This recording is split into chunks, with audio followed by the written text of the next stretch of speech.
Okay, stop for a second and think about this. What if the credit card in your wallet wasn't just a tool, but a trap?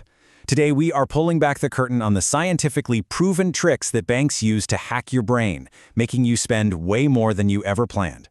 Seriously, just let that sink in for a moment. Now, this isn't about letting you off the hook for your choices, not at all. It's about recognizing that you're up against a system that has spent billions of dollars to figure out exactly how to exploit your natural human instincts. Look at that number. That's over $1 trillion in credit card debt, just in the US. A number that big doesn't happen by accident, right? No way. That's a system working perfectly, exactly as it was designed. So let's dive into how it all works. So, how do they do it? Well, it all boils down to one powerful core concept from behavioral science. Once you understand this, everything else just clicks into place. It's called the pain of payment, and it's a real, measurable thing. When you spend actual cash, a part of your brain associated with pain and negative emotions literally lights up. You actually feel the loss. It's a tiny little ouch every time you pay for something. And this shows the difference perfectly. Think about it. When you hand over a crisp $100 bill, it hurts a little, right? The loss feels real. But swiping a piece of plastic or just tapping your phone, that pain is basically gone. The joy of getting something new is completely separated or decoupled from the pain of paying for it. And let's be crystal clear, this is not some happy accident for us. This is a core design feature. Credit cards weren't just invented to be more convenient than cash. They were literally engineered to remove that feeling of pain and create a totally frictionless way to spend. So how well does it work? Well, a famous study from MIT found that people are willing to spend up to twice as much for the exact same thing when they use a credit card instead of cash. Twice! That's just how powerful removing that little bit of psychological pain really is. All right, so now we get it. The cards are designed to numb the pain of spending, but it gets deeper. Let's look at the specific traps, the hidden features built right into your card to take advantage of this. First up is the sneakiest one of all, because it gets even the smartest people. I'm talking about rewards. Points, miles, cashback. It's genius, really. It reframes spending money as winning something. Every time you swipe, your brain gets a little hit of dopamine. You're not losing money, you're earning points. But here is the cold, hard math they are betting you'll ignore. The average interest rate, the APR, on a credit card that carries a balance is around 24%. And the average reward rate? Maybe 2% if you're lucky.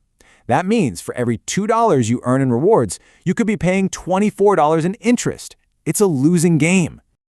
I mean, this just says it all, doesn't it? The whole reward system isn't a perk for you.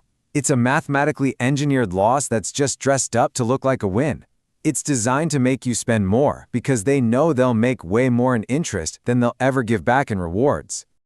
Now for trap number 2. This one is built around what I think is probably the most sinister number in all of personal finance. It's sitting there on your statement every single month, pretending to be a helpful little suggestion. Trust me, it's not. So let's do a little thought experiment. Say you have a $5,000 balance, which is pretty typical, at a 24% interest rate, also pretty average. If you only pay that small minimum payment every month, how long do you think it would take to be completely debt-free? Just take a guess. 17 years. That is not a typo. By making that small, supposedly helpful payment, you've basically signed up for almost 2 decades of debt on that one balance. It's unbelievable. And it gets so much worse. Over those 17 years, you would end up paying over $6,800 just in interest. That's more than the original $5,000 you borrowed. That minimum payment isn't a lifeline. It's an anchor designed to keep you in debt for as long as possible. So you have to be asking, why on earth do we fall for this? Why does the minimum payment seem so tempting? Well, that brings us to our third and final trap. A powerful glitch in our own brains that makes us value right now way more than later. It's called present bias. We are hardwired to prefer a small reward today over a much bigger reward down the road.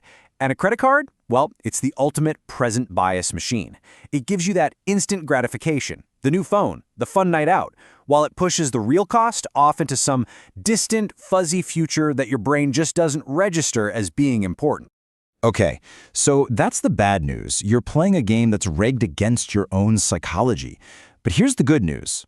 Every single one of these tricks can be flipped. You can use their own psychology against them. So let's get into the playbook. Here's your 4-step plan to fight back. First, you've got to reintroduce some friction. That means manually tracking your spending or turning on transaction alerts for every purchase. You need to feel it again. Second, ignore their number. Use a debt payoff calculator to figure out your own goal based on when you want to be debt-free. Third, hijack their reward system. Create your own rewards for hitting your debt payoff goals. This reroutes that dopamine hit to a good behavior. And finally, number 4, automate everything. Set up automatic payments for an amount that is higher than the minimum. Put your good decisions on autopilot. You know, when it comes right down to it, this is what matters. Understanding the game is the very first step to actually winning it. It's all about shifting your mindset from one of guilt and shame to one of pure strategy.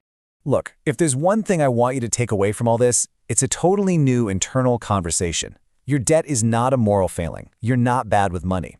You are a human being with a normal human brain trying to navigate a system that was expertly designed to trip you up. So stop beating yourself up. Shame is paralyzing. It keeps you stuck. Clarity, understanding how the system works, that is what creates the power to move forward.